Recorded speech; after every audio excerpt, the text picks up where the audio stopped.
Na aula 4, do segundo módulo de cinética avançada, iremos estudar decaimento radioativo. O principal objetivo desta primeira parte da aula é aplicar os conceitos de mecanismo de reação já estudados para exemplos relacionados a decaimento radioativo. Alguns materiais que vocês podem estudar ou consultar para estudar o assunto de radioatividade são as apostilas da Comissão Nacional de Energia Nuclear, que se encontram neste site. Além dessas apostilas, encontram alguns vídeos muito interessantes e 2 sites relacionados à geologia.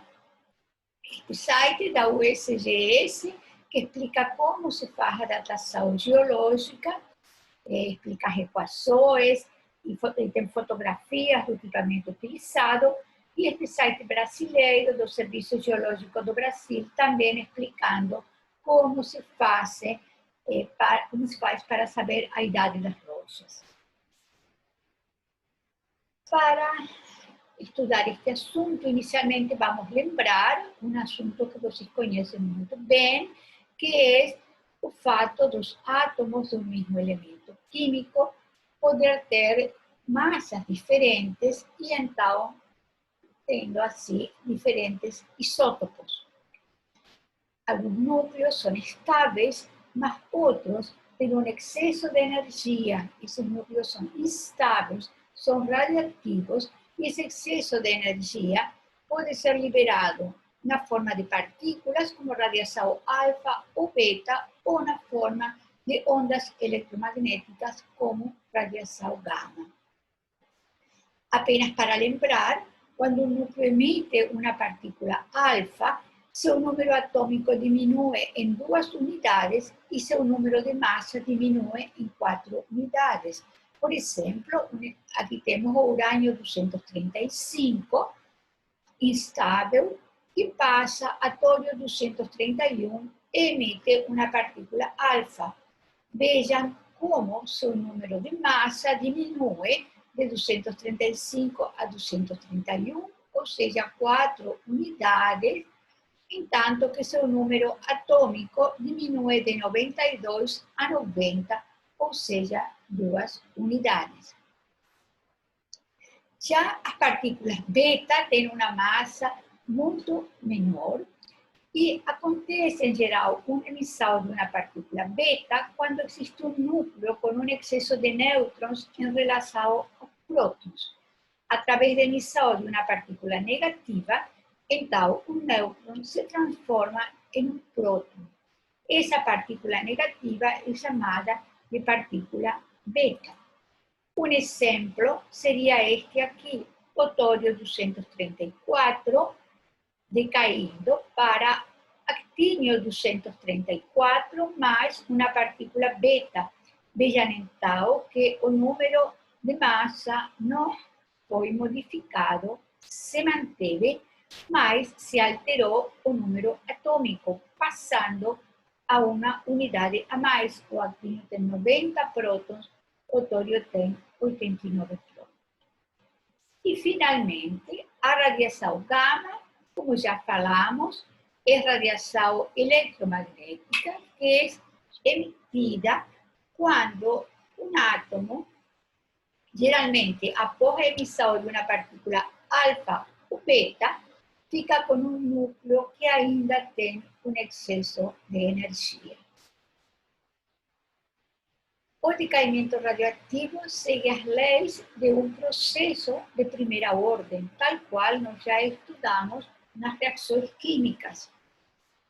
Em geral, é utilizada a nomenclatura de pai e filho para o átomo original e para o átomo resultante do decaimento radioativo.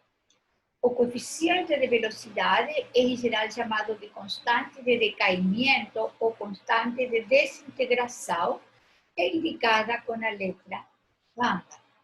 Assim, então, a velocidade do processo é a derivada da concentração do elemento original no tempo, que es igual a menos a constante de decaimiento veces a concentración de ese elemento que está decaindo. Podemos, então, integrar a equação de velocidade da mesma forma que fizemos anteriormente para outros processos de primeira ordem e obtemos a forma exponencial, a concentração de P e a concentração inicial exponencial a menos lambda t, com uma forma logarítmica, o logaritmo de P sobre P inicial igual a menos lambda t, ou seja, a equação de uma reta. Novamente, então, resultamos que essa é a expressão para um processo de primeira ordem. E, portanto, então podemos mostrar ou ter um meio deste processo da mesma forma que fizemos anteriormente, lembrando que ter um meio para processos de primeira ordem não depende da concentração do elemento que está sendo estudado. Dessa forma, os valores de T1 meio são iguais, não importando de que concentração estamos partindo. Este é um exemplo dedicado a um estudo de geologia e da radioatividade, e então está mostrando a concentração de elemento radioativo do mineral na época que ele se formou e simbolizando com esses pontinhos o número de átomos ou de moles de átomos radioativos. Quando passa uma meia-vida, o número se reduz à metade. Em preto está marcado o elemento original e em vermelho o elemento filho. Quando passa outra meia-vida, esta metade se reduz à metade e assim sucessivamente, de forma que tem um decaimento exponencial da concentração dos elementos radioativos. Três das séries mais conhecidas são estes mostrados aqui, duas de urânio e a série do tório 232. Vocês encontram este material em uma das apostilas da Comissão Nacional de Energia Nuclear. O que é importante aqui verificar é que é um decaimento radioativo em cascata, mas o tempo de um meio do primeiro processo é muito maior que os que seguem em continuação. Por exemplo, veamos que o meio do urânio 238 é 4,5 bilhões de anos e emite uma partícula alfa, dando tório 234. Porém, já o meio do tório é de apenas dias. Do protactínio é minutos. Do urânio 234 é 270 mil anos, mas que é um número muito pequeno comparado com 4,5 bilhões de anos. E assim por diante. Aqui está cortado, indicando que tem mais decaimento radioativo até chegar ao chumbo 206, que é estável. No caso do urânio 235, chega ao chumbo 207, também estável. E no caso do tório 232, também no chumbo 208, que é estável. Então, para todos estes processos, que são todos processos de primeira ordem, e que formam ou constituem um mecanismo, a primeira etapa é a etapa determinante do processo. E, portanto, se poderia simplificar pensando que o urânio 238 dá diretamente chumbo 206 através de alguns intermediários, vários, aliás, que têm um tempo de vida pequeno em comparação à velocidade do processo como um todo. E mesma coisa para todas as outras séries radioativas, e nesse fato é que está baseada a datação geológica. Como eu falei para vocês, neste site vocês encontram bastante informação relacionada à geologia. Estão colocados alguns dos elementos pai que são mais utilizados na geologia e os elementos filhos que resultam do decaimento radioativo E os teus meios aceitos para estes elementos, que vocês veem que são todos da ordem de bilhões de anos. Então, são muito apropriados para medir a idade das rochas, lembrando que a idade da Terra está estimada em aproximadamente 4,5 bilhões de anos. Esta é essa equação que os geólogos usam para fazer a datação, onde T é a idade da rocha que eles estão datando, lambda é a constante de decaimento, como já foi falado, de esse número de átomos da espécie filha, e P é o número de átomos da espécie original, chamada por eles de pi. De onde sai esta equação, nós veremos agora. Escrevendo novamente as equações para o decaimento de uma espécie através do mecanismo de primeira ordem, temos que o logaritmo de P sobre P0 é igual a menos lambda sobre T. Vejam que o grande problema na geologia é que este valor não é conhecido, não se sabe qual era a concentração desse elemento radioativo, por exemplo, o urânio 238, na rocha original. Então, esse valor não pode ser colocado para fazer o cálculo. Se conhecêssemos esse valor, seria muito simples fazer a conta e obter a idade da rocha. Qual é a solução que foi achada? Substituir a concentração inicial pela soma da concentração atual de íons pi mais a concentração atual dos íons filho. Isso envolve uma série de aproximações que iremos discutir depois com mais detalhe, mas basicamente envolve a ideia de que todos os átomos filhos que temos viram da desintegração do átomo pi, que não foram perdidos elementos, nem filhos, nem pais, nem teve nenhuma outra fonte de entrada deles na rocha. São aproximações bastante severas, mas são as únicas que permitem fazer o cálculo do tempo de vida de uma rocha, por exemplo. Então, substituindo P0 por seu igual e reordenando a equação, é assim que chegamos a esta equação que permite calcular o tempo de vida de uma rocha a partir das concentrações atuais do elemento pi e do elemento filho. Vamos então olhar um exemplo bastante clássico. É uma amostra de urânio que tem a razão de massa entre urânio 238 e chumbo 206 igual a 4. E é pedido que seja estimada a idade da amostra. É dada a meia-vida do urânio 238, 4,51 vezes 10 a 9 anos, e explicado que o chumbo 206 é estável, como nós já falamos. Então, algumas das simplificações estão detalhadas aí.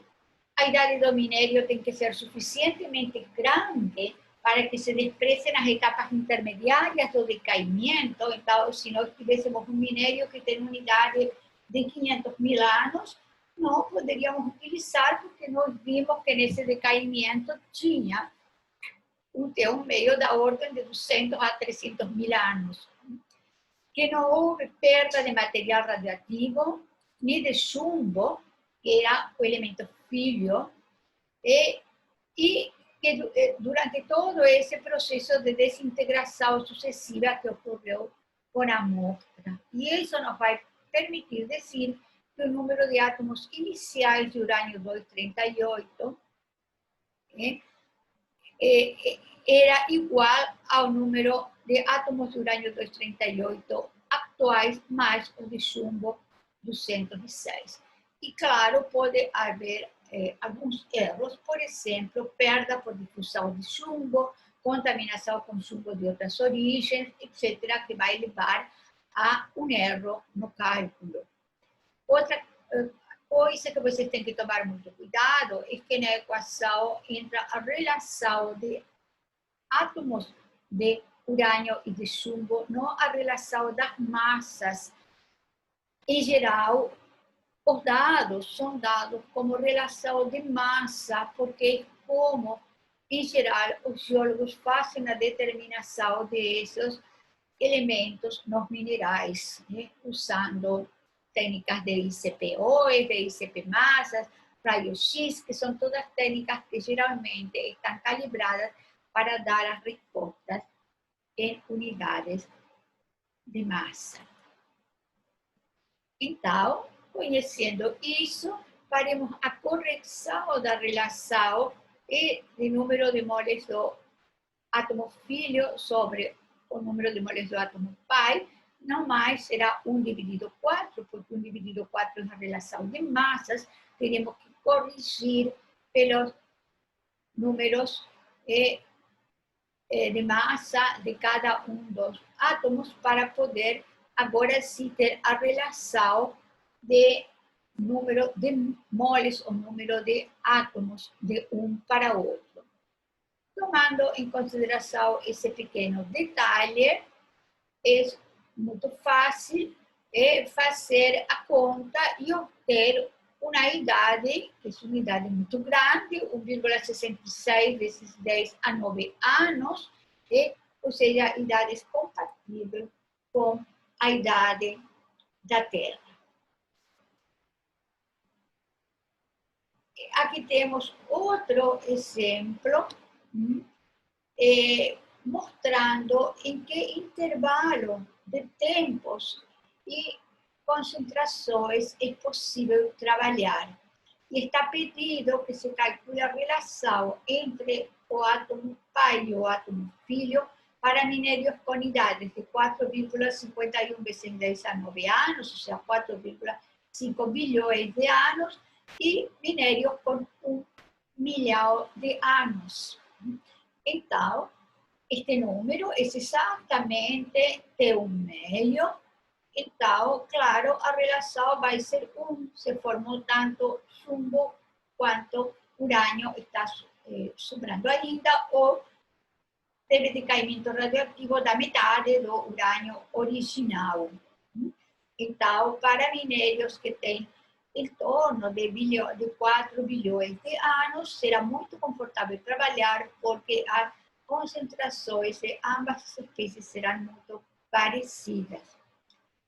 Quando a amostra seja muito mais nova e tenha um tempo estimado de 1 milhão de anos, a relação entre o chumbo e o urânio será muito pequena, será da ordem de 1,5 vezes 10 a menos 4.